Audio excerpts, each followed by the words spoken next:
All right, everybody, before we go any further into this video, I want to take a minute to tell you guys about the Sleeper app and some new functionality they've recently rolled out, Team Picks. With Team Picks, you can pick winners in all kinds of sporting events. Right now, we have NBA basketball, college basketball, NHL hockey is going on, baseball's going to start in a little more than a month, and of course, you have futures in the NFL, even though the games in the NFL are over. Right now, if you look to my left here, you can actually see you can bet on next year's Super Bowl winner. They've got the Seahawks leading the way in those odds, by the way, at 12%. How does that make you feel as a Seahawks fan? But you can bet on MVP, you can bet on draft picks, you can bet on player destinations, all kinds of fun stuff, even though the season is over. So that is Team Picks over on Sleeper. A lot of fun stuff you can do. Hello, everybody. Good afternoon. Hope you guys are doing well.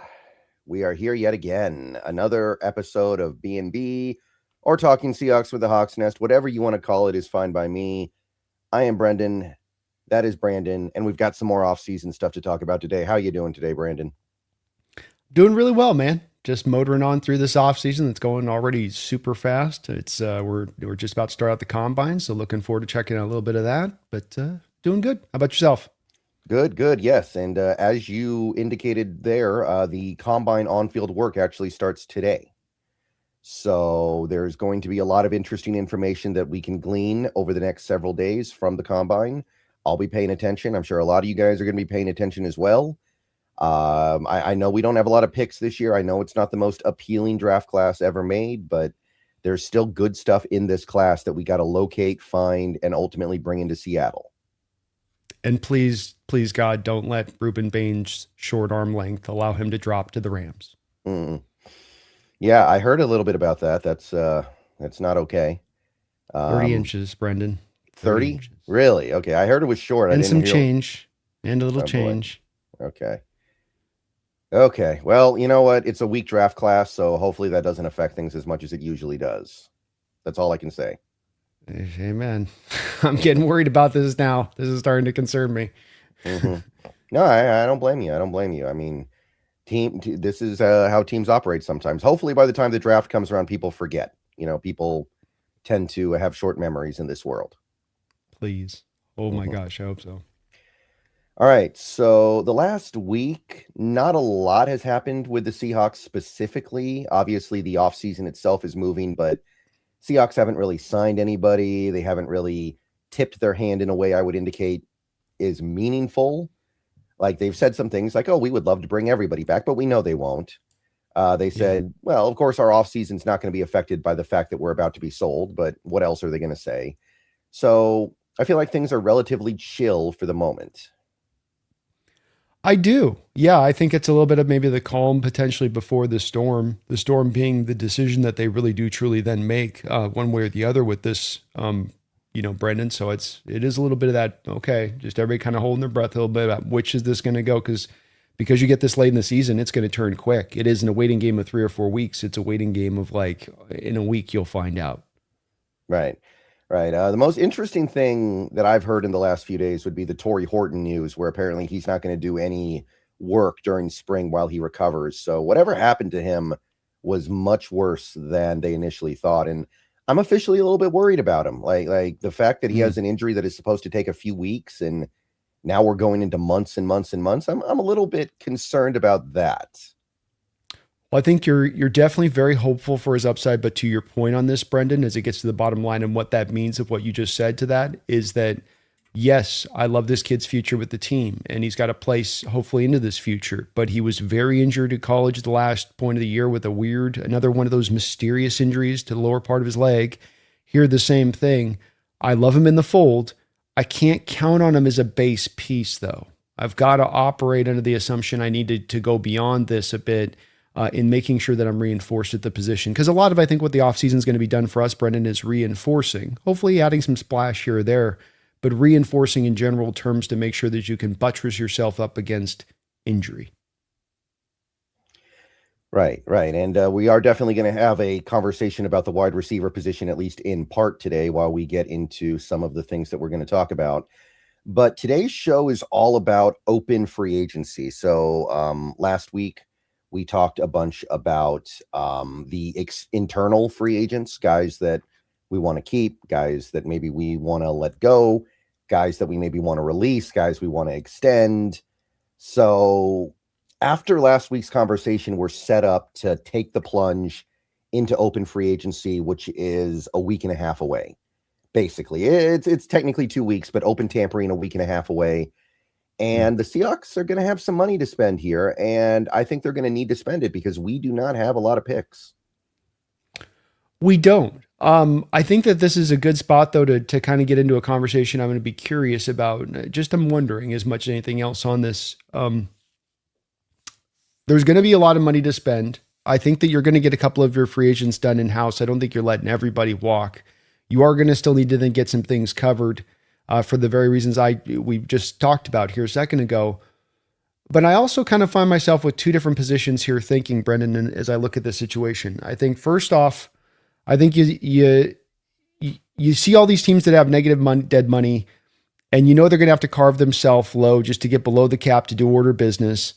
That the teams that do have money now are going to, there's a lot of teams down that's kind of like two different ends of the spectrum here. We got a good collection of teams with absolutely no money right up against the cap, and then a bunch of teams here up at the top got a lot of money at the cap. I feel like you're overpaying right now. And I feel like also with John's history, he tends to get a little bit, I think he gets cold feet when it comes to putting out big contracts out there in free agency. So if he's going to spend to me, he's going to fit to his history at times, which is going to be a lot of those 1 year kind of contract flyer situations. I find myself a little bit, not saying I'm not willing to spend free agent money. I'm going to be willing to be somewhat active here. Okay. But just that I also keep that collection of kitty of resources there for training camp and on into the trade deadline, not to not spend the money, but to strike a little bit more when maybe there's more of a market opportunity. Where would you kind of sit in all of this fray? I mean, I would always prefer to do that. And one thing that I've talked about a lot on this show in previous years is that free agency is ultimately where you go to overpay. Free agency is where you go when you either fail out in the draft or you need something that's a little bit more a sure thing than what you find in the draft. The issue is, for me, the window's open now. Clearly, the Seahawks just won the Super Bowl. This is our window. I don't want to lose a chunk of the window because I was afraid to spend a couple $1,000,000. I don't want to lose a chunk of the window because I was afraid of an intimidating contract. It's one thing when you're not in your window, then yeah, I would say let's take it easy here. Let's not overextend ourselves. But when you're in your window, the way the Seahawks are right now, I do want to make sure that I'm not prioritizing finances over giving myself the best chance to win while this window is here. You're muted.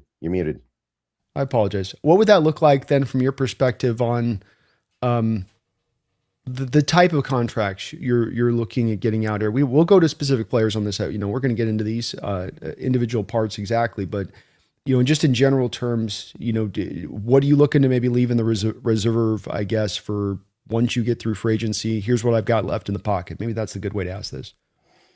I would be trying to leave a decent amount left behind. And honestly, looking at free agency so far this year, because I've already done quite a bit of work looking at some of the free agents that intrigue me, and I'm sure most people have as well. We are getting pretty close to the date when it comes up. There aren't that many guys who I think are going to require some massive multi-year deal that I would necessarily want. There are one or two. There are always going to be a couple. But at the same time, I also recognize you're probably not going to get those guys. Like, I'll reserve conversation on this one for a little bit later, but there's one guy in particular who has apparently already turned down a market-setting contract at his position. And if that is true, then I don't really know how you come in higher than that. You're already number one. Like, what else are you looking for here? And like, I see that, but at the my whole thing is, there are going to be a couple of opportunities to really improve the team in free agency, and you have the money for it, and you don't have draft picks to improve the team massively in April. And again, your window is open. So I just want to be like, if we end up letting, to turn the conversation back to our outgoing free agents. If we end up letting Ken Walker go over a couple $1,000,000, and then we get to the season and we find out we just don't have the running game to sustain a Super Bowl caliber squad, that's not going to sit very well with me, because I believe that this team is so well positioned to compete at a very high level. I would hate for a couple $1,000,000 to get between us and a potential repeat, because there's really not much you can do at the running back position if you lose out on these couple of top guys. Yeah, it's a balancing act. I mean, that's really the bottom line of this, is that you got to try to find that, strike that balance. And I would say that to me, this is more about the outside free agents in the nature of my question. I think on the in-house guys, I don't think we're going to have as much of an issue with, okay, you win with this guy, you know what you have in him, you overspent by $1 million or $2 million for a running back. I don't think that that's going to get anybody's hankles up. But just in regards to the outside free agents, more specifically into the kind of that wave one-ish kind of area, and then how much you dive into that versus leaving that chunk of change for a little bit later on when we've seen John have a lot of success. Again, both, training camp and up to the trade deadline, and being able to, a big part of getting those deals done from my perspective, Brendan, is not that you aren't willing to give the trade capital, but do you actually have the cap space to take on what's a lot of times like the base of the salary, or whatever that hit's going to be from that player that year. That's what tends to be ultimately what decides whether you can get it done or not. All right. Well, it is going to be kind of interesting here, because there are going to be some guys that linger on into like June and July, as you indicated. And when those guys get signed, it doesn't affect the compensatory pick game, right? After June 1st, there's no more comp game consideration here. So if you can, and I don't mean to step on next week's show, if you can wait until June and then sign a Jadeveon Clowney, you're doing very well for yourself. That would be something that would be ideal. If you can wait until June 1st and then get a veteran running back who can give you decent carries for the first half of the season, you're doing very well. And I would definitely be interested in trying to pursue that, because that comp pick game is looming large right now, because it looks like we are going to let a decent amount of our high-priced free agents go. Exactly. This would be my exact approach, Brendan. So glad to hear you're in the same kind of camp on it. I, again, not saying that we're looking to do something in free agency, just that it's not going for broke here and then having the bag empty later on down the line. Right. Okay. So today's show is going to be about the offense. Today we're going to be talking about external, outside offensive free agents. And there's quite a bit of stuff going on here that is interesting. Now, there are certain positions that I'm not really paying attention to, like quarterback. I haven't looked into quarterback stuff at all. This team already has 3 quarterbacks under contract, which some would argue is already too many, but it's certainly not like we need another one. We could let Drew Lock go, but why? Milroe's not going anywhere unless we trade him, and I don't think that's going to happen. We don't need to think about quarterback this offseason, I don't think. Agreed. I think the team really likes their situation as it stands right now. So the conversation starts at running back, and unfortunately, the top of the running back market has already been kind of cut down to size here. It is believed, although not guaranteed, it is believed the Jets are going to franchise tag Breece Hall, which he was kind of the crown jewel of the running back free agent market for a lot of people, I think. So very annoying. Jets are such a horrible organization. Yeah, I'm not happy about that. And Javonte Williams already re-upped with the Cowboys, so he's also off the table here. I mean, I didn't want Javonte, but I do like him. I do think that he is a pretty good running back. He's just not necessarily what I was looking for. But because of that, the guys that are left may command a little more money because there's less available at the top. Right. So I agree. According to Spotrac, and this is just Spotrac. Spotrac gets things wrong all the time. The 3 top running backs in free agency when free agency kicks off are going to be, we have Rachaad White of Tampa Bay. They've got 2 years, $15.2 million on him. They've got Travis Etienne. They've got 2 years, $13.6 million on him. And they got Rico Dowdle, 2 years, $13.1 million. So let's say the Seahawks lose Ken Walker in free agency. Let's say some team like I don't know, the Titans or somebody like that offers K9 15 million a year, and we just can't quite get up to that point where we think that's worth it. Is there anything in this group that does much for you as a K9 replacement? I do like White and Dowdle, so they're not bad players, but this is a little bit about though where at the price this starts to hit in on the ledger a little bit tough for me, Brendan. I'm not a big ETN guy. I'd be interested to hear your opinion on him, but I just don't. Whenever I find him, and he had a very good year, so I'm probably underrating him, and I'm probably overlooking him. And some of this comes back to the evaluation of him coming out of college and just not seeing anything in him that really gets me super enticed. White's interesting because of what he can bring out of the backfield as a pass catcher and being that threat. And if you even had Walker coming back, having that a balance act wouldn't be the worst thing if Charbonnet was going to take all year to come back. We don't know how long this timeline is going to be. Maybe he gets back 75% of the way into the year. We'll see.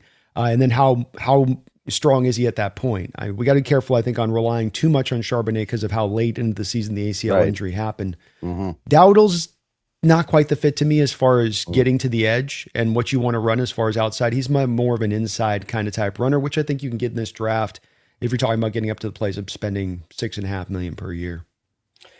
Yeah, it's not really a group that does a ton for me. I will say one thing about ETN is he's got the speed to get to the outside zone runs, but I don't know if he's really a true outside zone runner. I don't know if he has the vision to really be a guy you want to put in space and say, go find the hole. So it's not a perfect fit, but I do consider it to be a little bit of a better fit than White, who, like you said, is a good player. But to me, he's mostly a pass catching back. He's like a third down guy. And Rico Dowdle to me is a little bit more like the punch. Like I'd like Rico Dowdle as a Charbonnet replacement, not a K9 replacement almost, if I had to pick. Yeah, agreed. Dowdle's a good player, but again, just the price that comes in for what skill set he brings. I think you're accurate on ETN, and I think you capture a little bit. It's just kind of hard to place exactly what it is he does. Not that he's not a bad player, but just what is it you do? What is your skill? What is the thing you bring to the table that's going to, he's solid back. He's just you find yourself hard pressed with Travis to kind of mention specifically what it is about him that it's like contact balance, or he's got a great spin move, or he can, you just can't quite come to anything with him that really comes to mind. But White's not done much behind a very solid Tampa Bay offensive line as far as running the rock. Is a good pass catcher, could give you that element of it. If you got this guy more of like, we're talking, Brendan, I think at like a couple $1 million deal, your $3 or $4 million deal that John's given out in the past, those 1 year, $4 million flyer for vet running backs. Now we're kind of talking, but when you get into like multi-year and you get into it being about $5-6 million per year, well, that's where it starts to get a little bit more like, ouch. Yeah, and one thing I will say is that these are the kinds of players that can slip through the cracks. Like one day they just look up, everybody spent all their money, and now they're just trying to get a 1 year, $3 million deal. So don't think that Spotrac is going to be some ironclad guide for how these teams spend money. But there is a world where somebody like a Rico Dowdle ends up getting way less than this, is what I would say. Agreed. Yeah, I think White and Dowdle would be those candidates. I think ETN, it seems like the Chiefs are circling around him. But I would say with both those other two guys, that certainly is a possibility.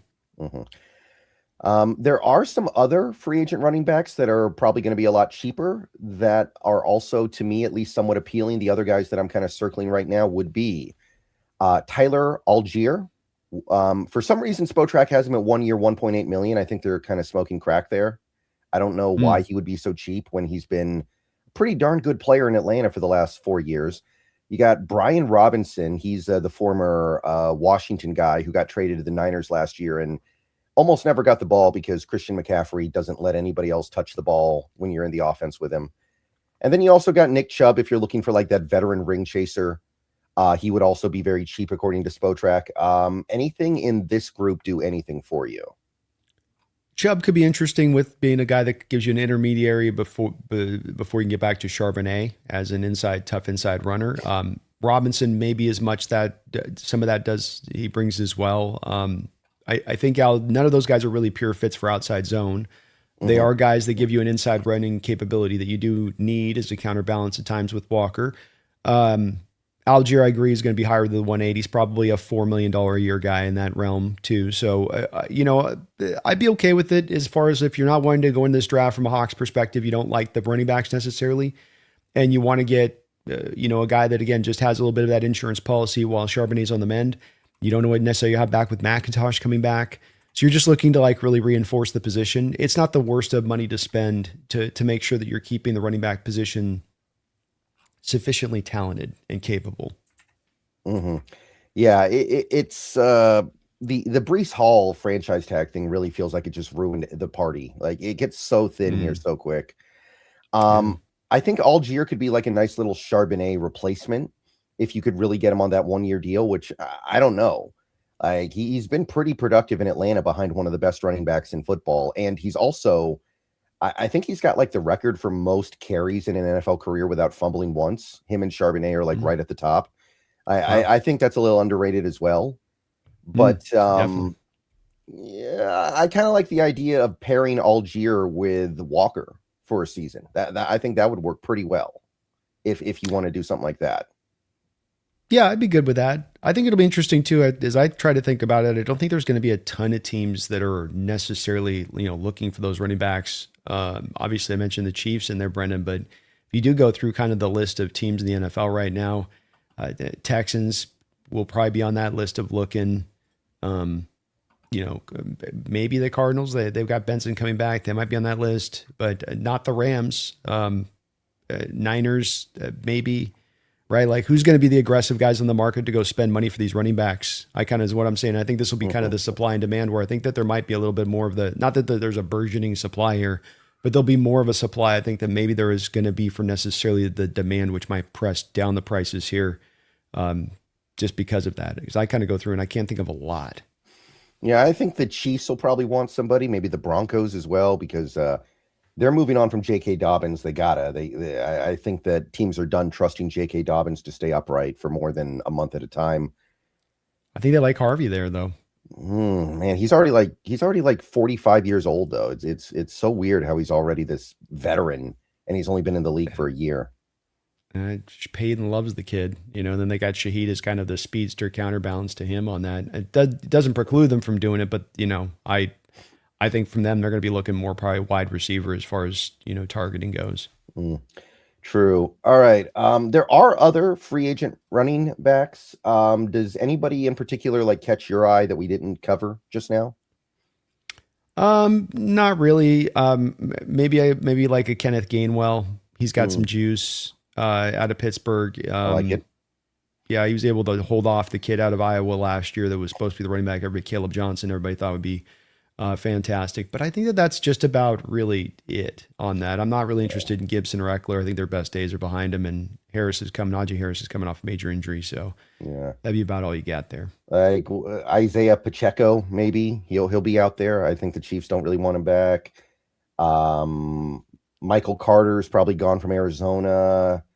Kareem Hunt, Raheem Mostert, and we know Mostert's done really well in that Shanahan scheme before. So if that's what we're running, maybe 34 years old, man. He's just it's your better bets to go different direction at that point. Just go to the draft, and in my opinion, then. Yeah, so we got a couple guys here that are kind of okay, but I'll tell you, if we lose Walker, we are putting that Shanahan scheme to the test. And that is one interesting wrinkle, right? We're running a scheme that has historically produced great running backs out of nowhere. So maybe the team just feels like we'll find the next great running back out of nowhere if we lose Walker, and it's okay. It's very possible they're applying it that way. John's been very cagey in his responses. You've seen the interviews this week with him talking about it. Everybody's asking about the Walker stuff at the centerpiece. He's using the same kind of language every time he answers the question. And it's one of, yes, he praises Walker and certainly seems like he wants, but you're not getting an indicator of like, we've got to get this done. There's not that sense of urgency to it. Yeah, and look, I mean, I don't want to count them out. They are going to have a really good offensive line this year, an extra year of continuity with maybe the same five guys, or they bring in some really over-the-top level player that's going to be really, really good. Like, there is some reason to believe that this team can become like those old Broncos teams that would just churn out random good backs every year. It felt like they would churn out Mike Anderson, a Tatum Bell, and Olandis Gary, just out of nowhere guys that are suddenly one of the best, most productive running backs in the league. But it is a heck of a thing to risk on a team that just won the Super Bowl. Yeah, I would be very cautionary against trying to replicate that in that way. I would. I would understand if the team took that approach. Don't get me wrong, Brendan. So I'm not saying there's not a possibility that this is where they're going to go and this fits to analytic people and what they tell you. But the thing with that was that the Broncos accomplished that because they had an offensive line that was structured to be so far ahead of its time and how it was built that nobody else on this board was built that way.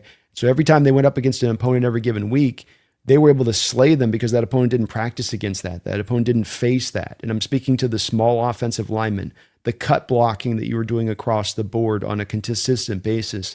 You know, these things were separate from how offensive line was being played at the time. So it allowed whoever the running back was back there was going to get those holes, was going to get those guys cut down, was going to get the backside cleared out.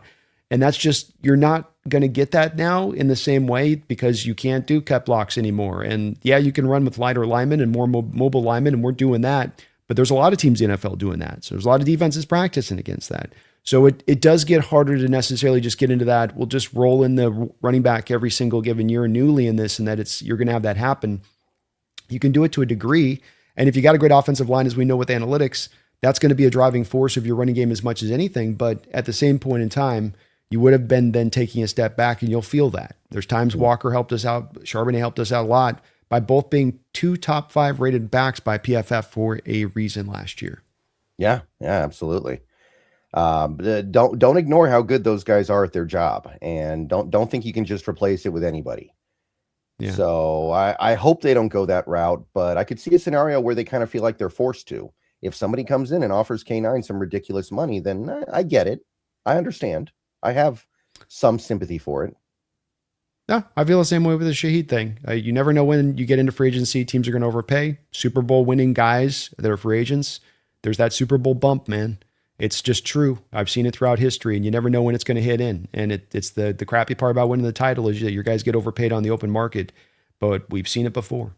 Mm-hmm. Real quick here, a comment on the running back market here from the Goose, a member over on your site. If K9 walks, it is Sean Tucker time. I don't think Sean Tucker's a free agent this offseason. Little Syracuse love in the house. I like it. Yes, he is. He is a free agent. Oh, really? He's an RFA. He's an RFA at Thugs. So. Okay. Going to be hard to get him away from Tampa, I think. Then he's been pretty good for him, especially with them losing Rachaad White. Yeah, and that's with what's his face has got kind of got banged up this year a little bit. So that might be hard to get that one. Thugs like him, but might be hard to grab him quite yet. Keep forgetting who Tampa Bay has at running back. In my head, they still have like Ronald Johnson and Bucky Irving. There we go. In my head, they still have like Leonard Fournette and Rojo for some reason. Irving's one of my draft misses. I didn't think he'd be as good as he's been. Yeah, but hey, if Sean Tucker shakes free, there's another reasonable option. But again, I don't know if he's like a lead back in an offense. Probably like a number 2 or even a number 3 guy, honestly. Yeah, probably. I don't think he's going to replace, but he'd be cheap. Not going to cost you a lot. Mm-hmm. All right. So next up, after we get through running back here, we do have wide receiver. And I didn't really spend very much time thinking about the top end of the wide receivers. There are definitely good wide receivers that should be free agents this year, but I don't see this team breaking the bank for a receiver, knowing what they're about to have to give JSN, knowing that Cooper Kupp is still here. Do you think this team could go for one of the higher paid receivers in free agency this year, personally? I was actually contemplating that very thing before we had our show today and looking at kind of some of the free agents receivers that are out there on the market. And my feeling on this is that there's really not going to be a guy that they're going to look to sign on the open market other than really a Mike Evans doing kind of the ring chase thing, coming in. It's kind of a disappointing market, and I don't mean to backtrack really quickly, but I just had a random idea for you and looking at the Lions thing, just a last tap on the running back thing. If the Lions are in negative cap space right now, and they've got to sign Jahmyr Gibbs to a contract extension this offseason, if the Lions called you and said, hey, give us a first round pick and you got to sign Jahmyr Gibbs to an $18 million per deal, would you make that move? Oh boy. Jahmyr Gibbs. How old is he now?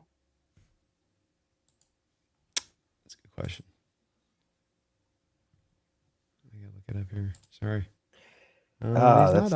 Still on his rookie deal, so he still should be pretty young. I think he came out pretty young, but let's see. God, that's tough.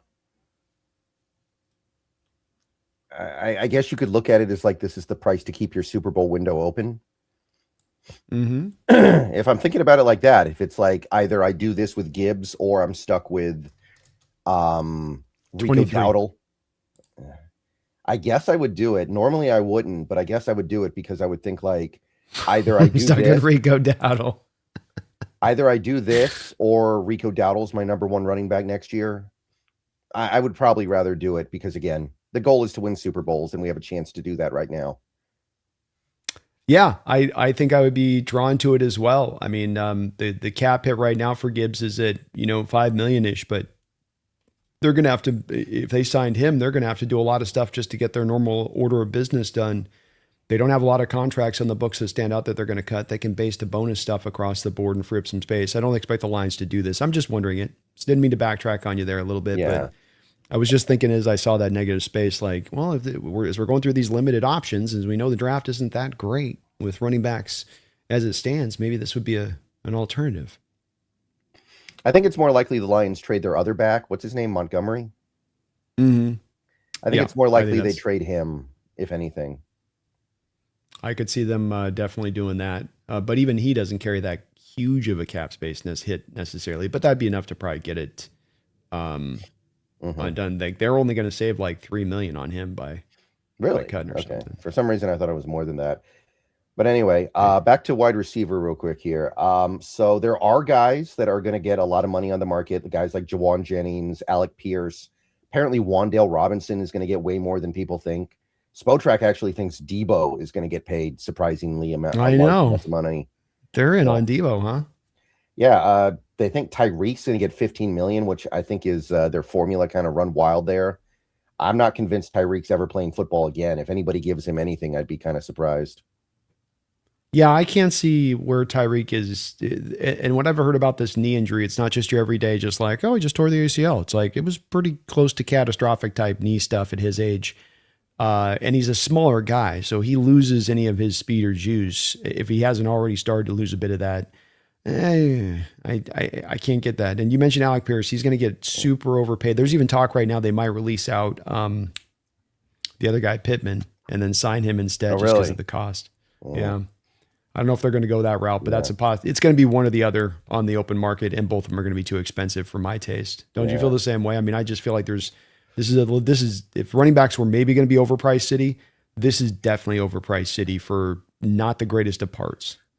Yeah, to me, if we're going to get a receiver, we're going to get somebody that is going to be less than Shaheed. I don't think you let Shaheed go and then go get somebody more expensive than Shaheed in an offense that doesn't use receivers that much, in an offense that doesn't throw the ball that much, when you already have JSN about to earn one of the biggest contracts ever by a receiver, and Cooper Kupp is sticking around for one more year. It doesn't make sense to me. So I looked at the budget option receivers, guys who look like they're going to be cheaper. It's like significantly cheaper than Shaheed probably is going to be. I don't know about you, but that's kind of where I started my search.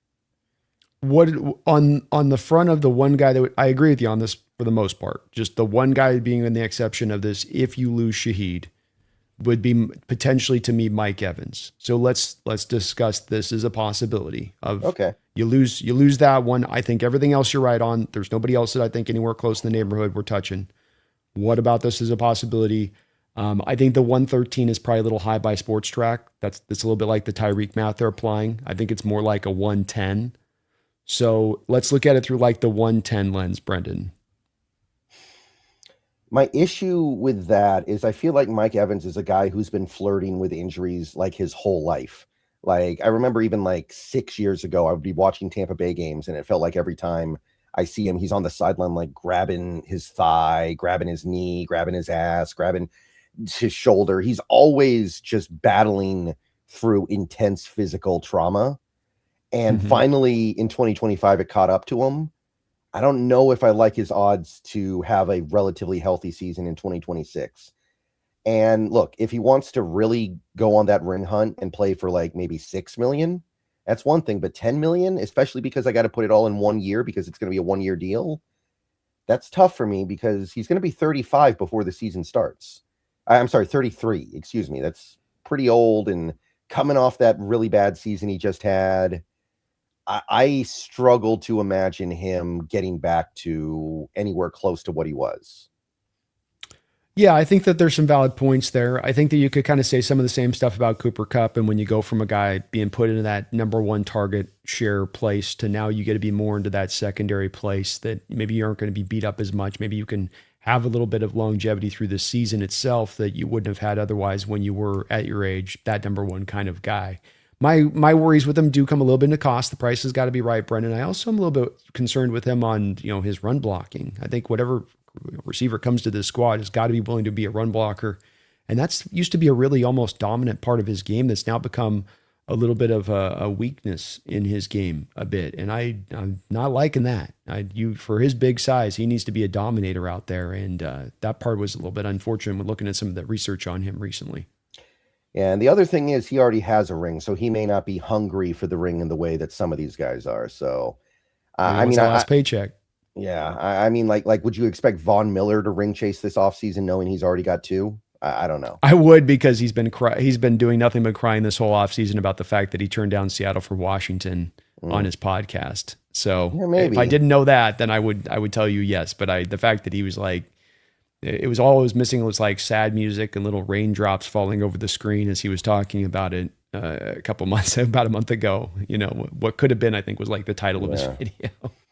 Yeah, he still got a little bit of juice left, by the way. That'll be an interesting conversation next week. Nine sacks, huh? On a bad defense. I was surprised to see that. On a bad defense, 9 sacks. Yeah. Oh, geez. Okay. Go Vaughn. All right. So the free agent wide receivers I'm looking at, and for the most part, I would want a downfield threat, somebody who I feel like can be that deep threat to take the top off the defense to replace Shaheed at a cheaper price. To me, that's what you would want here. Some of my top guys would be Marquise Hollywood Brown. According to Spotrac, you could get him on a 1 year 5.5. Christian Kirk, 1 year 5.4 on him. And I think he would actually be even a little bit cheaper than that because he hasn't been that good, productive the last 2 years. And here's an interesting sleeper here. Jalen Naylor of the Vikings, really underrated downfield threat, always making big plays in that offense. 1 year 4.7. Those are kind of my initial guys that I'm targeting here, hypothetically. Yeah, I mean, Brown's really small. We come back to a little bit of the run blocking element being a problem with him when I have him out there. Kirk's, I think, more of a slot guy at this point in his career. Maybe. And I don't think we're already kind of too deep on the slot. Like you say, we need more of the outside X type receiver. Naylor could work a little bit on that. I'm open to him as a possibility on that lower end. I think it does get a little bit it does get thin to me on this, Brendan, going back through and looking through these guys to that guy you're looking at. Like you said, I mean, even a Wan'Dale Robinson, for instance, a slot only guy. So there's just not a lot of, outside guys as you go through it that would really work in that kind of X role. Like little Jordan Humphrey does nothing for me. Brandon Cooks is a little too old at this point. I don't see a lot there. Yeah. And I also had a couple other guys. These guys are going to be even cheaper, and they are kind of just pure take the top off guys. Jalen Tolbert, 1 year, 3.8. Tyquan Thornton, who is like the definition of a guy who can run fast in a straight line and do nothing else. They have him at 1 year, 2.8. And Tutu Atwell, who is also kind of in that vein of just like run really fast in a straight line. They got him at 1 year, 2.6 million. Those would be good guys to just kind of intimidate the defense with their straight line speed.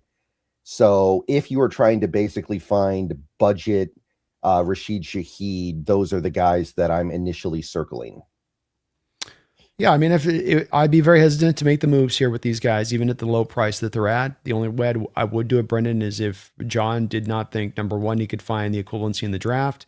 Number two, that he couldn't have make another Shaheed-like trade at some point this year for a guy at the receiver position that can bring those items to play. If he thinks the answer is no on both those two questions, then you pull this lever if you don't have a Shaheed back. But if not, I'd be hesitant to jump on any of those guys. Yeah, it is tough. It's kind of like last year when we got Scantling and he didn't even make the team. These guys could end up in that same bucket. Yeah. But I mean, like Atwell's probably going to be cheaper than Scantling was. We spent $4 million on Scantling. Tutu, he could easily end up signing in June for like less than $2 million. Yeah, if you're talking about getting down into vet minimumville, I don't got any issue. And we're not that far away on the last two deals you got down there. I mean, you're going to be going about $1 million over. Now, these are going to like break my heart to sign these guys for that insurance policy. And that's what you had with Valdez-Scantling. Turns out he's the insurance policy. You're still, you have Cody White developing. You've got obviously the Horton you drafted. And so you're just like, all right, let's see what we got. And then like, okay, we feel good about those guys. Let them go at training camp. But, then there is a price you pay on that too, right? Because then there's a dead money hit, even as small as it might be to a degree, then hits onto the cap for doing that.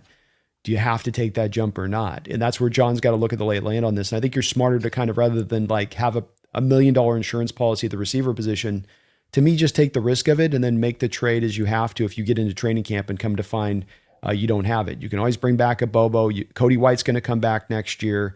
You've got a variety of receivers on the front end of this. Horton will be back into the fold, not counting on, but he's back in the fold with Kupp and JSN on top of it. And, you've got some options here, I think, to go with this. I'd almost want to bring like Derek Young back or what you already kind of know in hand more than going to the outside on these options. Yeah, Thornton is kind of interesting to me because he is such a pure speedster, and he was making big plays for that Chiefs offense early in the year. Like it's not just all track speed. He does have some football ability. Yeah, no, he found a role and he had a pretty good year for them. Especially as they've been waiting for kind of or looking desperately for a receiver target to develop out there. Hell, they might go back to the reservoir again this offseason or into the first round of this draft just to try to find another answer there. So he can make some sense. You need this component in your offense. We knew it going into last year, and then we felt it early on in the year that like it's great JSN's doing what he's doing, but what happens once they wind the coverage to JSN or start to live into too high shell? What are you going to do then? And that's why John Wynn made that trade, is that he kind of understood as well, yeah, I need to get out ahead of this thing. This is going to be a limiting factor to us if we try to play this out through the whole course of the year. Mm-hmm. Right. And there are, again, a lot of other free agent wide receivers, not really super interested. I mean, once you get past guys like Tutu Atwell, you're already starting to try to talk yourself into bringing Tyler Lockett back. And once you get down to that, you've gone too far down the list. Yeah. It's one where unfortunately the wide receiver crew just isn't great in how it looks, but that's where I would be open to saying like, okay, look, I'll bring back guy or look for the trade. Let's find another creative solution to looking and addressing this issue. Cause there's not one on the front end that makes a lot of sense. Mm-hmm.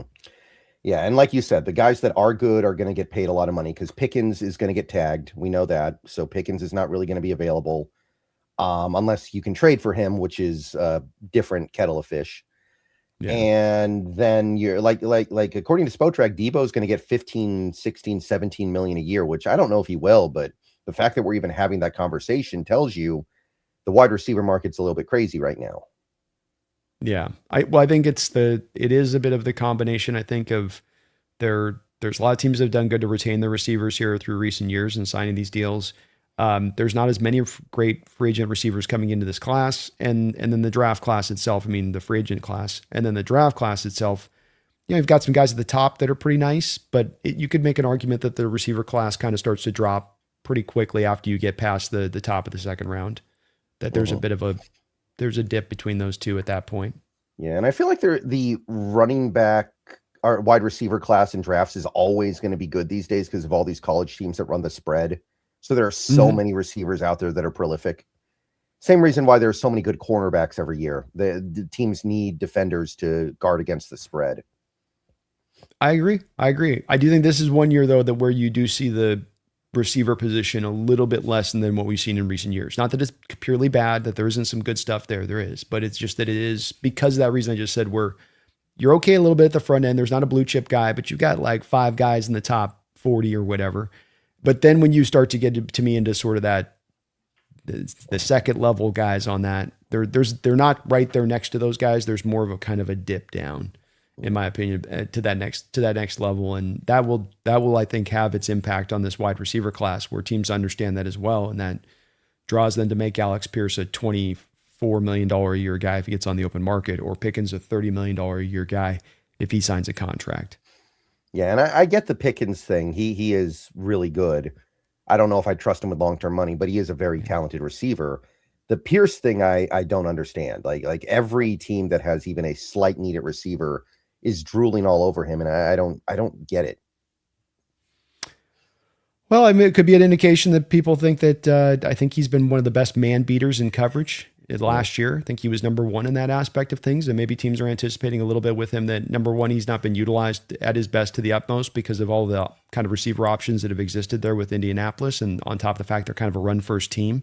So people are looking at him, they're going, well, you didn't get utilized as good as you should have been. If you were here, we would be having you with way more targets. And then they see his man coverage stuff, beater coverage stuff, and they say, well, the league's going to go to more man-based coverage concepts here in the next year or two. And so a guy like this is going to be really nice to have. Could be some of that as well. But it also could be a little bit, nobody else is on the freaking market of any competency. Right. All right. We got Dylan Sosa here. Thank you for the $1.99. Going back to the running back convo real quick. I think we overlook McIntosh. He's a dog. Yeah, I would just be concerned with the injury. Yeah, I think Dylan, I like McIntosh a lot. I think he would fit to the outside zone system well. And he was a 1.52, 10-yard split guy. Even though he didn't have the good 40, he had the really great 10-yard split, which is much as important for this outside zone as anything else. Tough runner. I think he absolutely could have a fit in this rotation. But the one thing I think that we've learned about this rotation, not just this last year, Brendan, I think you'd agree with me on this, but when you go back through recent history and looking at our running back position, it's one that tends to be one of attrition, and one that you're going to lose a couple of guys. And it was nice this year to keep both the two guys as we did and keeping it balanced and keeping the load, but you still end up losing the one. And Holani got injured as well at one point. Like, luckily had those two guys going, but Holani was out as well. And then you also had lost McIntosh at the start of the year. You got to build this thing 4 deep, in my opinion. And that means not 4 deep with the fourth guy being just but the fourth guy being McIntosh, in my opinion. Yeah, and Holani being able to do a little bit was significant in that Super Bowl. I know it wasn't a lot, but he did actually make 1 or 2 nice plays in that game. And he was actually really good in that Rams game. I think he had like 30 receiving yards or something. So that stuff comes back. That stuff really matters.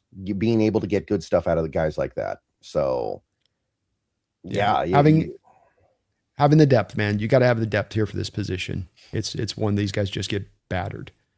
Right. Yeah. And if we brought back a guy like a K9, even if we paced him, I wouldn't expect him to play all 17 games plus playoffs again. That's just not I think that's going to be a position where you have to move forward, just assuming we're not going to get a full season out of these guys. It's kind of like these load management NBA players. Just prepare for it. I agree 100%. I think you're smart. Not only is that you should prepare for it, I think not all teams are, Brendan. So this is one of those market opportunities to get an advantage where others don't have it, where they would go for some also ran kind of guy. I look at the Texans running back room this year, Chubb and Woody Marks. Are you kidding me? Like that looks paltry compared to what we did investment wise to our position, comparatively speaking. I like our approach a lot better. Yeah. Or you're like the 49ers, where you get to the end of the season and CMC has nothing left. Yeah. One of the best running backs in football, and he's a ghost by the postseason. Yeah, no intelligence into the load balance game of what you're trying to do with it. And it's part of many things that we did so smart this year was that load balance game, in part because then when Walker had to go take those extra carries in the playoffs, he was good to go. He was basically as fresh as a daisy at that point. And that was because you kept throughout the years, so many Seahawks fans, and you heard it in my chat, your chat and my chat both, that why aren't we just using one or the other? Got to go with one or the other. Okay, it's time to go with Charbonnet. Okay, it's time to go with Walker. It's like, caution, fellas. There's a reason they're doing this. This is smart. And it's the antithesis of, like, to your point, Shanahan, who just rides that thing until the wheels fall off and then he moves on to the next. And he doesn't ever think twice about it. And it's like, bro, it's a problem for you. You should probably kind of start to learn your lesson on this one a little bit. What did CMC have? 450 touches this year? Total on the year? Yeah, and remember, he gets those targets where he doesn't catch the ball but still takes a hit too. So yeah, it might be really 500 in practicality. Yeah, it's ridiculous. And Brian, they went out there, they went for Brian Robinson. And they just decided they weren't going to let him get it. That's Shanahan's approach, though. He's been doing this for years. There, he's synonymous with it. Yeah. I'm just a little concerned about McIntosh because he's already had the 2 devastating injuries in his career. He was already kind of a slower guy to start with. At this point, he might just be a pass catching back and not much else. Yeah, I mean, he's a former 7th round pick for a reason as far as when he drafted. I do like him, back to our original point on this, but the bottom line on it is that he is coming off this injury. It's hard to count on players coming off injuries to say this guy's going to be part of the stable. It's great if it happens. Some of the roster building has to be like, if this happens, it's a bonus. If that happens, it's a bonus. And that's kind of, I think, one of these situations with McIntosh. Mm-hmm. Okay, so I think we've said everything we can say about wide receivers. So tight ends, I don't care.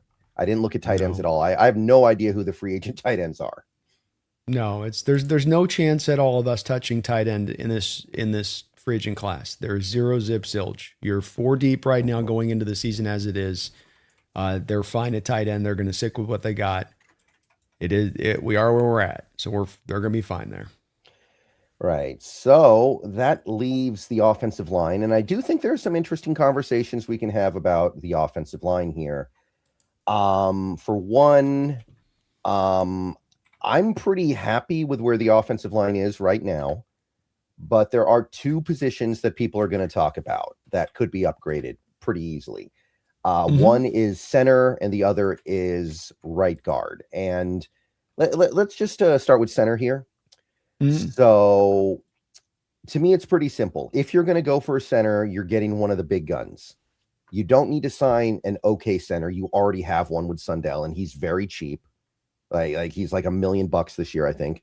And you're not going to sign a good backup center because you already have that with Oluwatimi, who is also very cheap.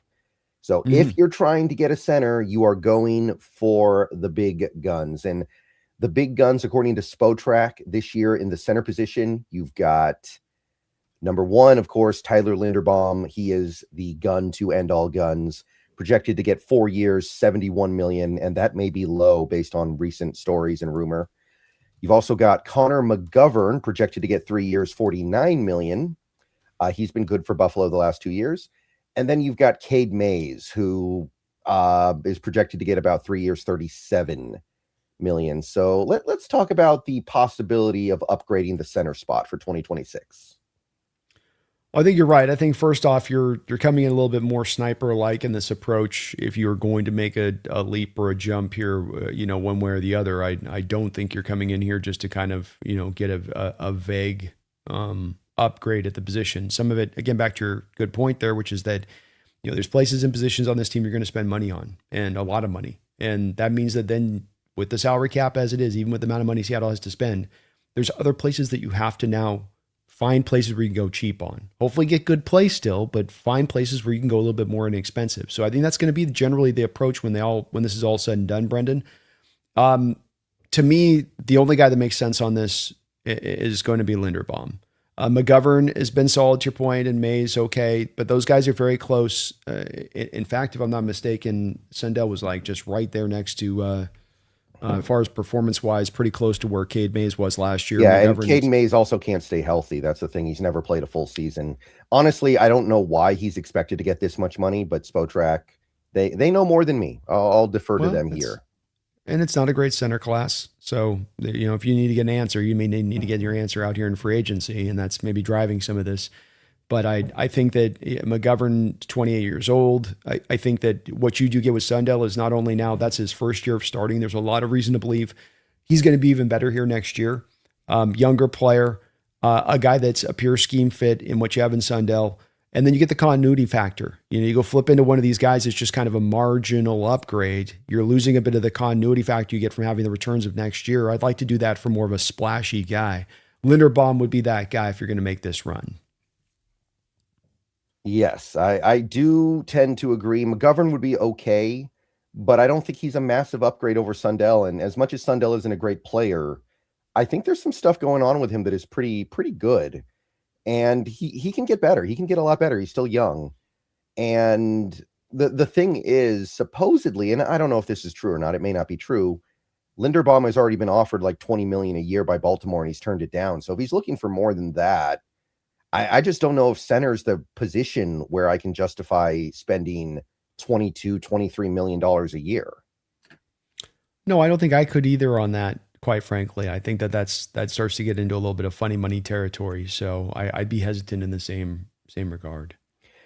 Yeah, and I guess the alternative would be he doesn't want to go back to Baltimore because he feels like that's not where he's going to win a Super Bowl because they're restarting a little bit with a new coach.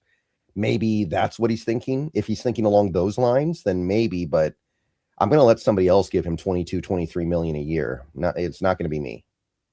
Yeah, I would let somebody else do that as well. And who knows? Maybe a team like the Raiders would be willing to throw that kind of money at him.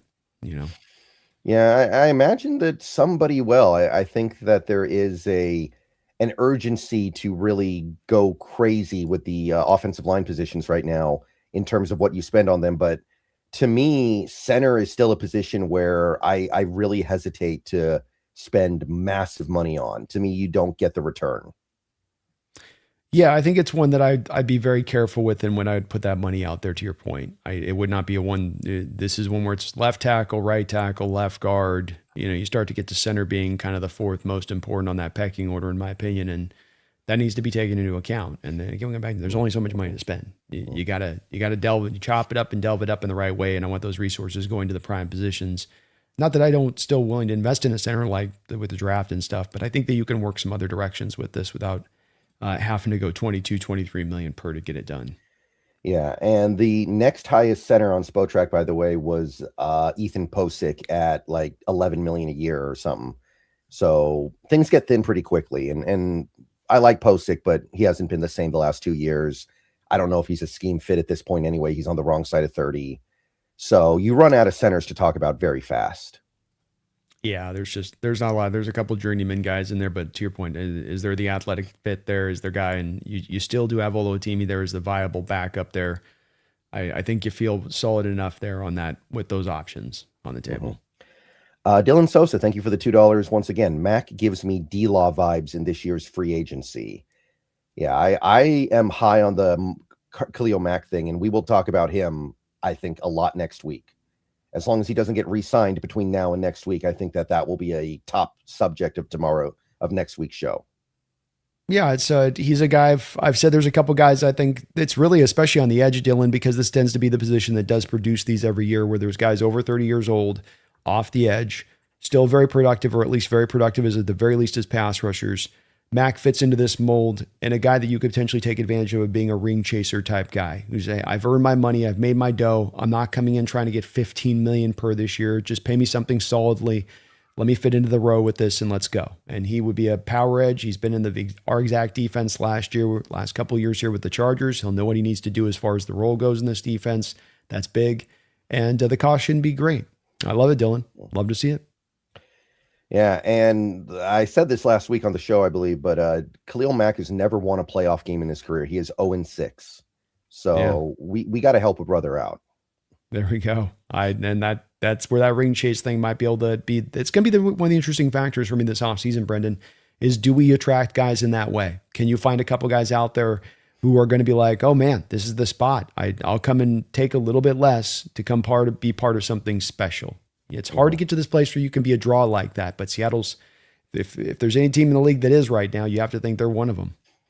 Yeah. Also without a ring would be Jadeveon Clowney. He's got no ring yet, right? Cameron Jordan, no ring, spent his whole career with the Saints. That's right. You've got Hassan Reddick, who left the Eagles the year before they won the Super Bowl 2 years ago. That's right. Kyle Van Noy won a couple with New England, but there are some ring chasing edges this offseason for sure. Joey Bosa, Von Miller. Yeah. Leonard Floyd, maybe he has one from the Rams, but he could still want another one. There you go. Yeah. There's some guys out there, and again, none of them I don't think are going to necessarily break the bank. So you can find some guy and just to fit that right in that rotation and roll. Dante Fowler, I think, has no ring. Yes, yeah, that's right. Another guy that could potentially fit in here, and the Cowboys don't have necessarily a lot of money. By how they're kind of situated to get this done, they're going to struggle to get this thing fitted right. All right, so next up we have right guard. This is the other offensive line position that kind of at least screams for a discussion. And I've said this many times. I don't think this team is in such a big hurry to replace Anthony Bradford at right guard. I think the way they look at it is we just won the Super Bowl with him playing almost every snap. So how bad can he be? And I think they do look at some of his good moments and weigh them as heavily as they do his bad moments. And they're like, we'll take the good with the bad.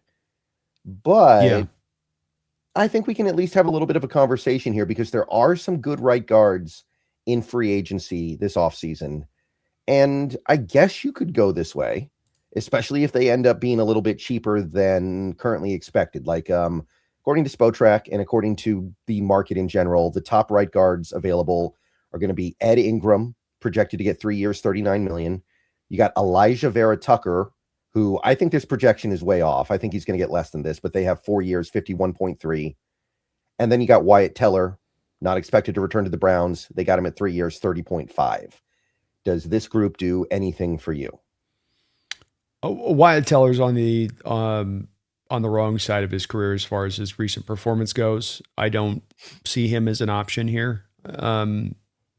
Ed Ingram is a guy that had a good year last year here in a free agent year, but the prior year was not particularly good. I think he's been a little bit up and down in his pro career, if I'm not mistaken. I'm just trying to guess here a little bit out of school with him, but I want to say that, and looking at him a little bit, that's been a bit of the commonality. Vera Tucker, you mean? Vera Tucker, you mean? No. Vera Tucker's got a different. Ingram was Ingram was top 12 rated guard last year. Here's his other prior years is how he's been rated: 2022 57, 2023 59.5, 2024 54, and then he comes up and has a relatively solid year again on that New England Patriot team that played a pretty poor schedule throughout the course of the Houston. year. No, he was on Houston, right? Oh, Houston. Sorry, my bad. I was looking at the wrong thing. My bad. No, Houston.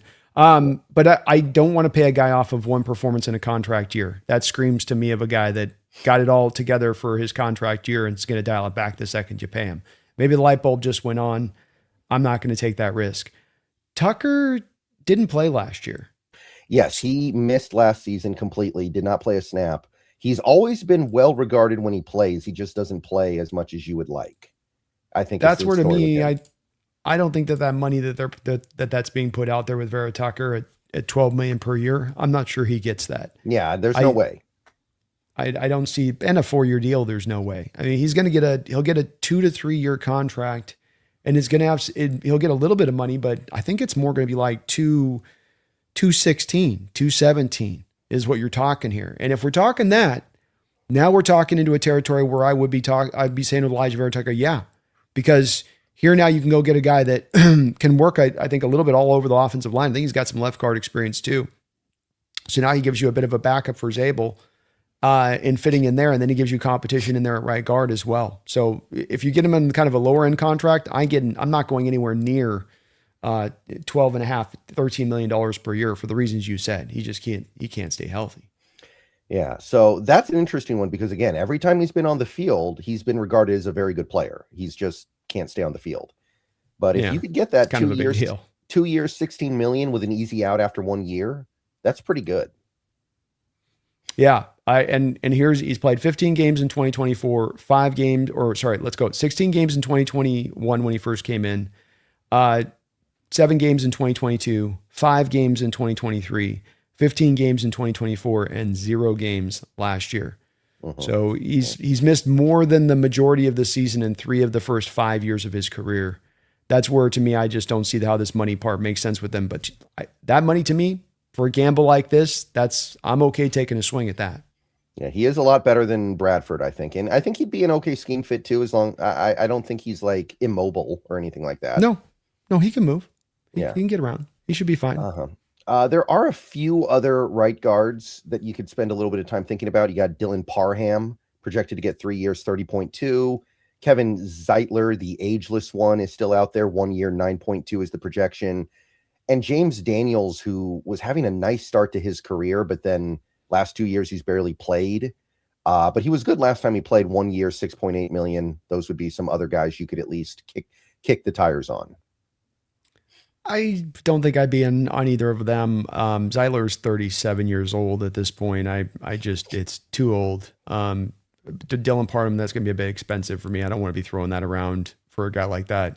I'd kind of be no. I might be on like a vet minimum with like a Will Hernandez maybe, but even here it's like we have our backup too. So it's like you're really looking for a guy that can push either really push Bradford or also could be the backup left guard at that point. Because that is potentially a hole. Cable Do might be able to work there, but you'd like to do maybe better than Cable Do.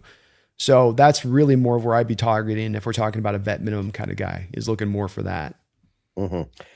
Yeah, I think you're probably right there. Again, when I'm looking at these guys, I'm trying to find guys that can actually push Bradford.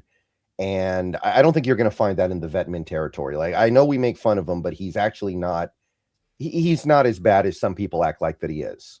You could do No, worse than Bradford. I agree. And again, on it's, you know, you got to deal with the position long term for sure. You're not going to probably get a contract extension, but you know, you still may find, God forbid, Christian Haynes continues to maybe develop too back there. You know. Yeah, and that's about it for like the main stuff. I do think there's going to be a little bit of attention paid to like backup offensive linemen at the other spots. Like we need a swing tackle because I think Josh Jones is going to get too much money because he was good for us last year. I think he's going to maybe even get a chance to start somewhere. Like he was good. Or the Chargers overpay him or somebody like that, like you suggested last week. Yeah, it just kind of makes sense, doesn't it? Like if you maybe even you have your tackles in place, but I mean, shoot, Patriots, you know, like if you were like, we're going with Will Campbell again this year, we trust in him, he's going to get over these short arm things, and then you're like, and we're going to sign Josh Jones too, you know, just a little bit of insurance policy there, and I could see it, yeah. So swing tackle, I've got a few names here. Let me just run through them here. I'm not going to spend a lot of time here because I know we're in the backup territory now. Braxton Jones, Andrews Pete, Kelvin Beachum, Vidarian Lowe. Does any of that do much for you?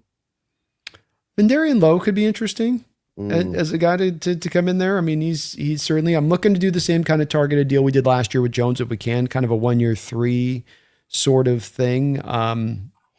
Though again, some of this has to do with the intentionality of what the Hawks are going to look to do here for the draft. Because you know with Kite, they may like him as kind of that Jones guy for the left side. Now, are you going to find the right tackle guy in this draft that now eliminates the fact that you don't need to have the guy you pay on the $4 million 1-year deal kind of thing? That's the part I'd want to know a little bit about what John's intention are here to serve what I would do.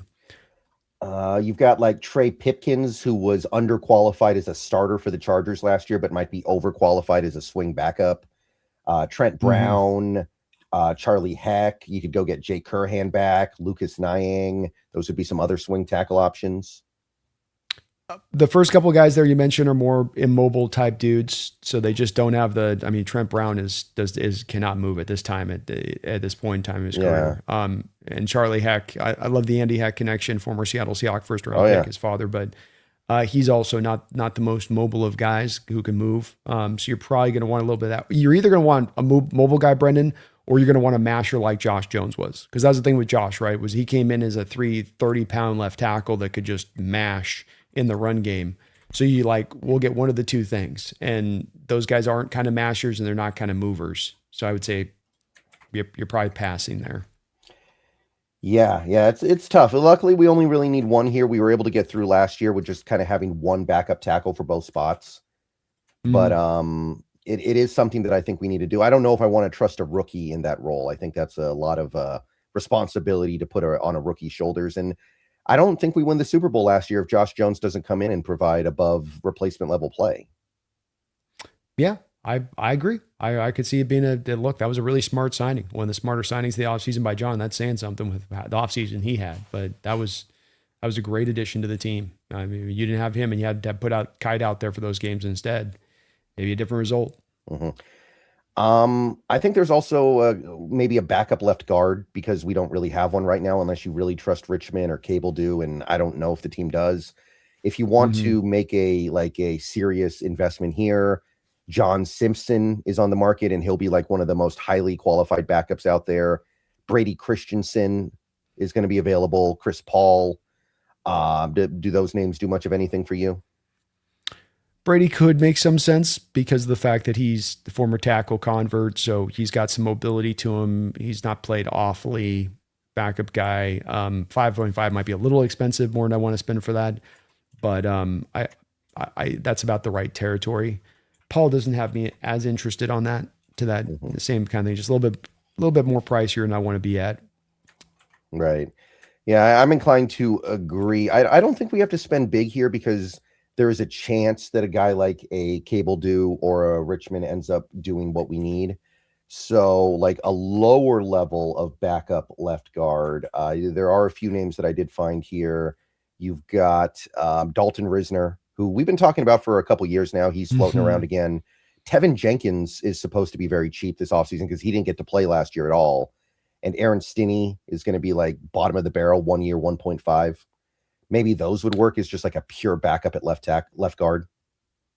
I got any problem with it. That's for sure at that price. You're going for that. It reinforces you for the draft, so you don't have to reach for need at some point in the draft. In a draft, you don't have as many picks, so you're probably going to make a move like this when it's all said and done with the left guard position. And that in the case, I'm okay with it. What happened to Tevin Jenkins, by the way? That guy was a really good starter for a while, and then just suddenly, no one cares. Just couldn't get healthy ever really at Chicago. As always, if you look at his like PFF grades, always posted solid grades, but then you couldn't get on the field last year. But then again, it makes sense is that Bitonio still played all last year, and then Teller played all of last year. So there was just not a spot for him to play. But could be an interesting signing for that reason, because you get him dirt cheap. The team showed interest in him last year. But again, I almost felt like he had a bad interview last year, Brendan, don't you? Because he didn't sign a big deal with the Browns. It was like a 1 year, 3 thing. So like, what was the, sometimes you have those guys come in, I think, and they get the vibe off them. And they're like, we don't like the vibe. I don't know. Yeah. I wonder if maybe like he's on one leg. He had his leg amputated and he didn't tell anybody. and to me, that's the only way this makes sense. Almost his leg got amputated and he just can't play football anymore, but people feel bad for him. So they want to keep paying him. Yeah. MRI, that's the other thing they do is prod and take a look at them when they come in the building like that. So to your point, saw something up on the MRI, didn't look good. All right. So before we go any further, I want to give a shout out to the sponsor. Could you tell the people about Sleeper a little bit while I set up here? Yes. Me and Brendan have been rocking with Sleeper here throughout the course of this year, of course, and they've been kind enough to sponsor both of our channels throughout the course of this wonderful NFL season. And right now with Sleeper, you can take advantage of a lot of different items, including utilizing either of our 2 codes. That's SBN or NEST, and they will match you up to 100% of your first deposit, up to $100. That is a hell of a deal. And there is more, because they'll give you the free 20, which is just create a login. They put $20 into your account, so $120 from me to you through Brendan, through me and from me to Brendan. I can't say it right here, Brendan. Me and you, for me and Brendan to you through the app. And it's the number 1 sports app in the game because they've got so many different options, so many different picks to go through, overs and unders. You got basketball in full swing. You can get into daily fantasy on that. You can get a weekly fantasy on that. You can get into baseball. You can combine them up as that's just about to open up. Combine up and build up your own ticket today. Go win some money. You think you know sports. You think you got knowledge of it. Put that knowledge to the test. Go win some money today. Use our code. Get that match. Terms and conditions do apply. Please see Sleeper for details. Yeah, and by the way, they've got our boys at number 1 on the 2027 Pro Football Champion list. How do you feel about that? That's pretty good, right? Feel pretty good. I feel pretty good about that. It's pretty nice to be sitting with the odds, and pretty understandable why we would. Yeah, I like it. All right, so yeah, Sleeper, man, they got some good stuff going on over there right now. So check them out. Go have some fun, and just because football's over doesn't mean sports are over, people. There's still a lot of stuff going on in that sports world right now. I know we got plenty of multi-sports fans in the chat right now, so go give it a go. Hell yeah. Okay. All right. So I think we've kind of covered all the ground we needed to. I know that it feels like it wasn't a lot, but when you've got your quarterback position handled, you've got your tight end position handled, you're good at tackle and left guard, sometimes there just isn't really a lot to talk about. Sometimes you just feel like you're pretty good with your team and you just got a few areas you might need to address.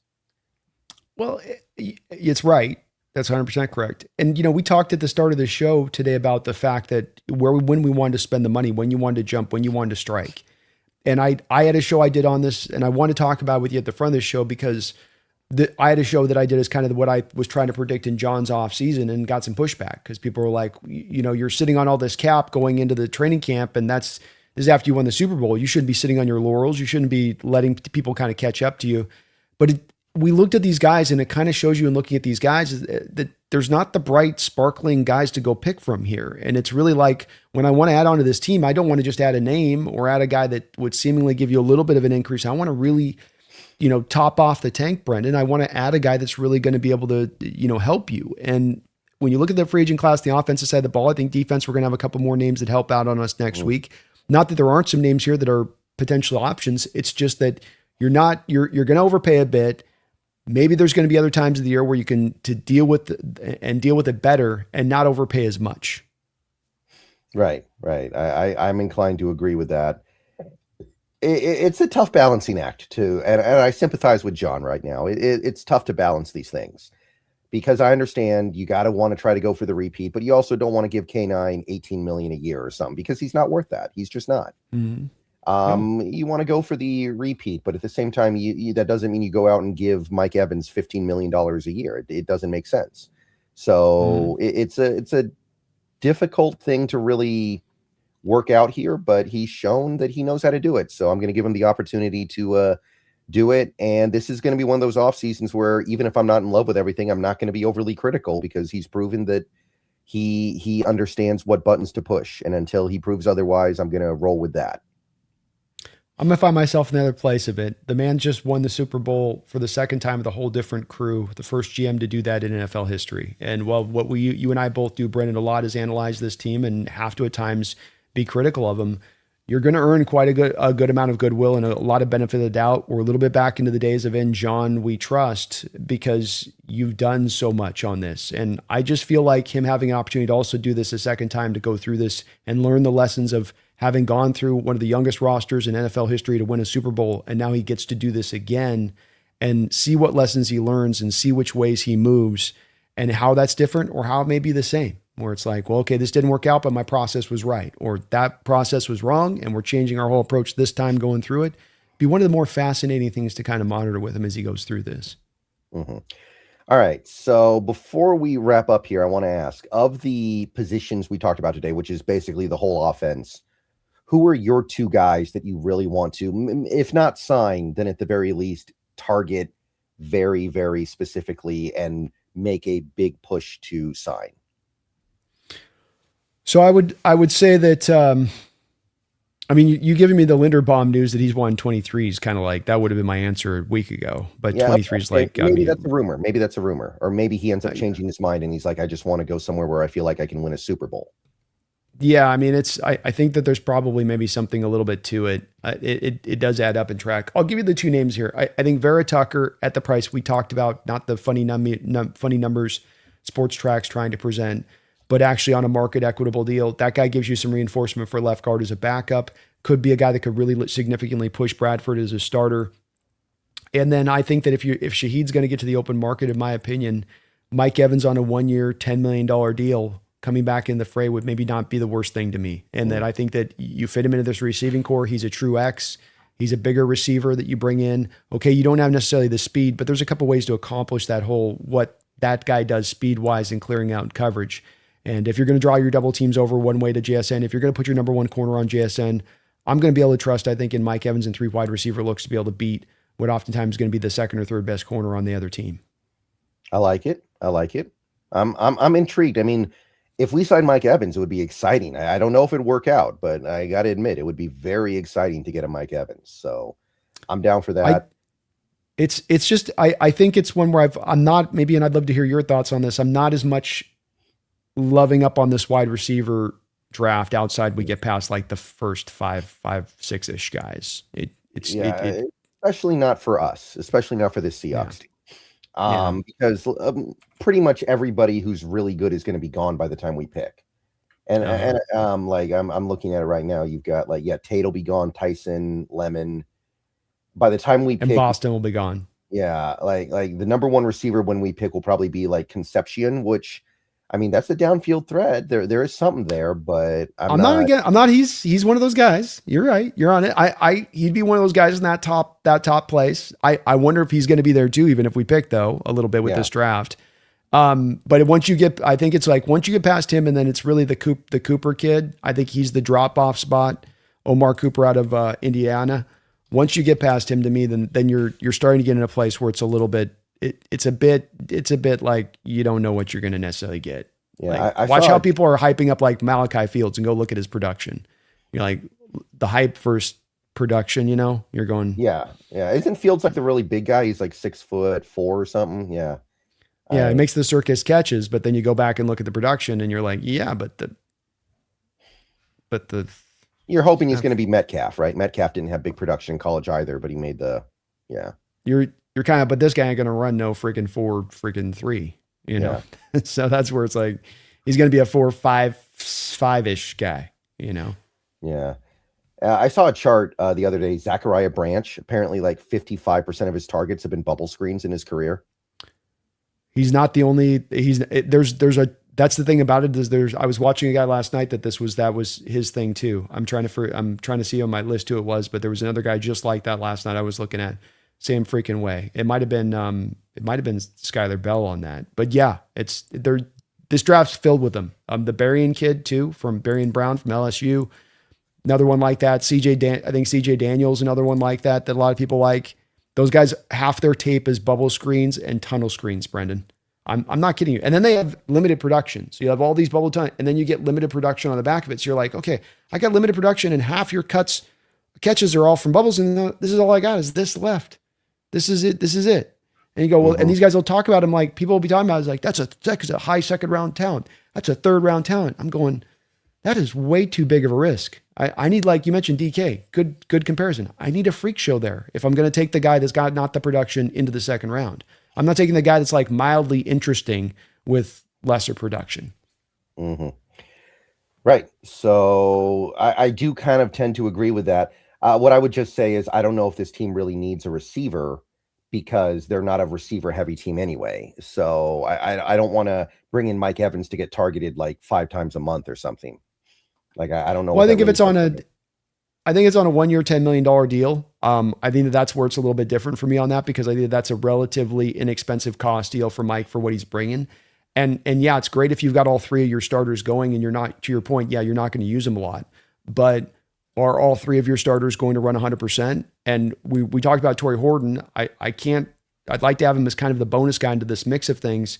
And with great to what you got with GSN, but that was a lot of use of him last year.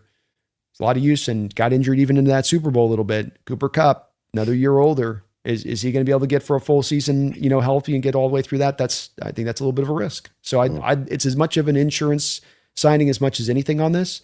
I think you're right about that you're not going to get ultimately the most production out of him, but how nice was it to have the insurance of a Cooper Kupp this year, even at the price that it costed? Mm-hmm. All right. So real quick before we get out of here, though, just a few names of guys that could be released in the coming couple of months, or maybe could be made available for a very cheap trade. I'll just throw out some names here. Spotrac actually has a really cool feature this year where they do a list of release candidates based on salary cap numbers. Okay. Alvin Kamara. No, he's significantly, he's not significant. He's just not the same player. Aaron Jones. No, just doesn't do a lot for me. Joe Mixon. Coming off a very major injury, I believe. No. Tony Pollard. Tony could be interesting, but what's the cost going to be? Well, that's a little bit harder to know, but apparently Tennessee saves all $7.5 million if they let him go. So you're probably looking at something like giving him like maybe, I don't know, 2 years, 14, 2 years, 12. Nah, I'd pass on that. Let's see here. Brandon Ayuk. Yes. Yes. Vet minimum 1 year prove it deal just so you get revenge against the Niners. What the heck happened there, man? Like, that guy's so good too. What the heck happened? I don't know. I saw he was on IG the other day going live with an ice cream cone melting down his hand in his $200,000 car and sitting in his, I don't know what's going on with him. Mekhi Becton. Not really a zone fit here. I think the team would have made a run at him last year, even if they were a little bit interested there. But I don't think he's going to be quite the mover that you're looking for. I mean, you kind of already have Mekhi Becton and Bradford. They're kind of the same thing. Mm-hmm. Elgton Jenkins, Packers center. He could be interesting. I mean, he's probably going to make a good amount of money. He can play I think he should play just about every offensive line position. So his versatility is through the roof. He'd be interesting as a kicker guy. The price would be where's the price going to be at a bit here, but I'd be open to that one. That's a guy that, he can play a lot of spots, which is nice to have a guy like that. Yeah. Yeah, I think that's about it. I just wanted to run through some of the bigger names that might get kicked out of their team in the next couple of months here. Okay. So I think that takes us home, man. So thank you for doing this with me. Appreciate you. I think we did good work here today. And thank you everybody for stopping by and listening. I know we're headed into the off season. I know things are slowing down, but we are a week and a half away from things popping off for at least a little bit here. It's going to be an interesting free agency period. I think this team will do something to get our attention because they got the money to spend and they've got the motivation to spend it. I agree. I'm expecting whether it is the free agent period or whether it is making some trades from John's perspective. I don't think that he's not going to do something here in the next couple of weeks that's going to have a major ripple effect here on this team. So it'll just be interesting on this because it's so hard to predict exactly which way he'll move because they have so much space here to work with, Brendan, and there are so many different directions and avenues you could head down theoretically. Mm-hmm. All right. So next week we'll get together and do this again for the defensive side of the ball because the free agency still won't be open. But also for the rest of this week, we do have the NFL Combine. So we may also have a little bit of a conversation to have about what we see from there. I know that I think it's the edge rushers that are performing on the field right now. No, sorry, not edge rushers, but defensive linemen and linebackers. So some interesting stuff already going on by there. Have you seen the 6'7" inside linebacker guy? I did see a flash. I haven't taken a look at him close yet, but I saw him kind of come up there. Yeah. Pretty interesting. What is it? Dante Corleone is apparently 6 foot flat, but 340 pounds. So he's probably wider than he is taller. He's a wild guy, one of those guys too. We've been looking at for 3 years, So Mhm. he's just you've seen it. You've seen so much tape on him. Some of these prospects you just know backwards and front now because you have watched so much of him. He's one of those Mhm. guys. Yeah. I'd like to see his arm length. That was the thing I wanted to see with him on where his arm length was going to be. Yeah, that's going to be pretty interesting, but he is fun. All right. So thank you everybody for coming out. We will do this again next week. Brandon, thank you for doing this with me today. Thank you, man. And Always fun. the off season's about to get hot and heavy, guys. We've got free agency, and free agency goes on and on and on for weeks and weeks and weeks. Quite often, sometimes you get good guys that don't sign until June, July, or even after the season starts. Clowney didn't last year until like a month into the season. So things are going to be happening. We got the draft in late April, and we're going to be covering it all on our channels. We're going to be covering it all together. So see you guys then. See you guys later. Everybody have a great rest of your day. And of course, go Hawks. Go Hawks.